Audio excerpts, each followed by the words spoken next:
కాంట్రాక్టర్లకి మీరు అధికారంలోకి దిగిపోయే నాటికి సుమారు 80 నుంచి 82 వేల కోట్ల రూపాయలు మీరు కాంట్రాక్టర్లకు బాకీలు ఉన్నారు. ఆ బరువంతా తీసుకొచ్చి ఇందిరమ్మ ప్రభుత్వం కాంగ్రెస్ ప్రభుత్వం మీద ఈనాడు పెట్టారు మీరు. అంతేకాదు సర్పంచుల మీద, మాజీ సర్పంచుల మీద ప్రేమ ఒలకబోస్తున్నారు. ఇందిరమ్మ ప్రభుత్వం వచ్చే నాటికి సర్పంచులే లేరు, వారి పదవి కాలం అయిపోయింది.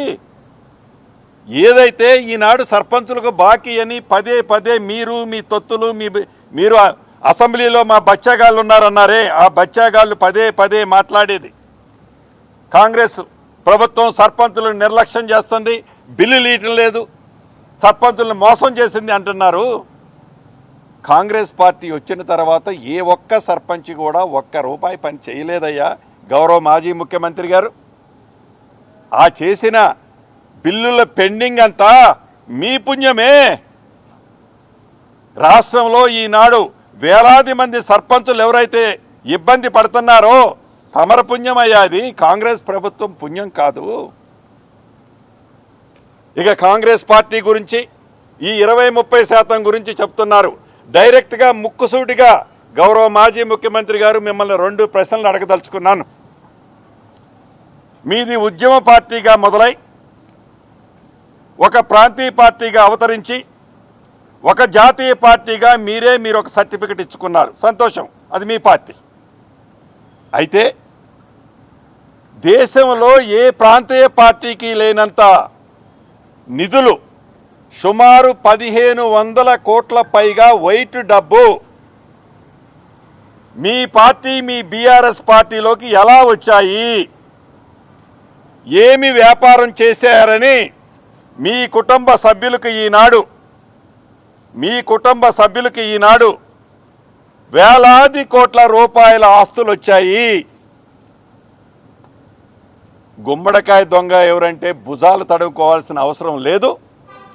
అస్సలు గురుగింజ కింద నలుపుని మీరు గ్రహించకుండా కాంగ్రెస్ పార్టీ మీద నిత్యము ప్రజల కోసం తాపత్రయపడే ఈ ఇందిరమ్మ పార్టీ మీద మీరు గుడ్డ కాల్చి వేయటం మీ మనసులో ఎంత ద్వేషాన్ని నింపుకొని ఎంత తాపత్రయపడుతూ మళ్ళీ అధికారంలోకి రావాలి అని పగటి కలలకు అంటున్నారయ్యా.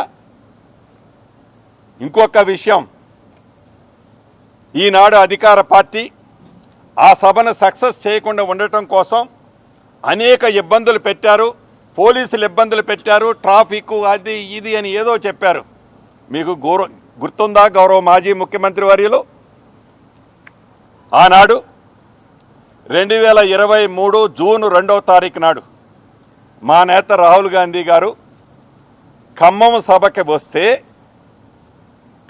సభకు వస్తే ఆర్టీసీ బస్సుల కోసం నేను డబ్బు కడతానని ఎంత ప్రాధేయపడ్డా ఆ సభని ఫెయిల్ చేయాలని ఆర్టీసీ బస్సులే కాదు, ప్రైవేటు బస్సులనే కాదు, చివరికి ఆటోలని, 2 వీలర్స్ని నిర్బంధించి చిత్రహింసలు పెట్టారు మీరు ఆనాడు. ఇందిరమ్మ ప్రభుత్వంలో గౌరవ ముఖ్యమంత్రి రేవంత్ రెడ్డి గారి నాయకత్వంలో వారి ఆదేశాల అనుసారం మా ట్రాన్స్పోర్ట్ మంత్రి గారు కూడా ఇక్కడే ఉన్నారు.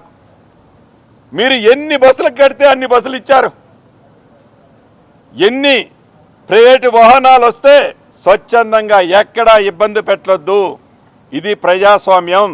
ప్రజాస్వామ్యంలో ఏ పార్టీకైనా స్వేచ్ఛగా వారు మాట్లాడుకునే హక్కు ఇవ్వాలి అని ఎక్కడా మిమ్మల్ని ఇబ్బంది పెట్టలా. నిజంగా ఇబ్బందే పెట్టి ఉంటే మీ సభ జరిగిందని చెప్పుకుంటున్నారు కదా, జరిగి ఉండేదా గౌరవ మాజీ ముఖ్యమంత్రి గారు?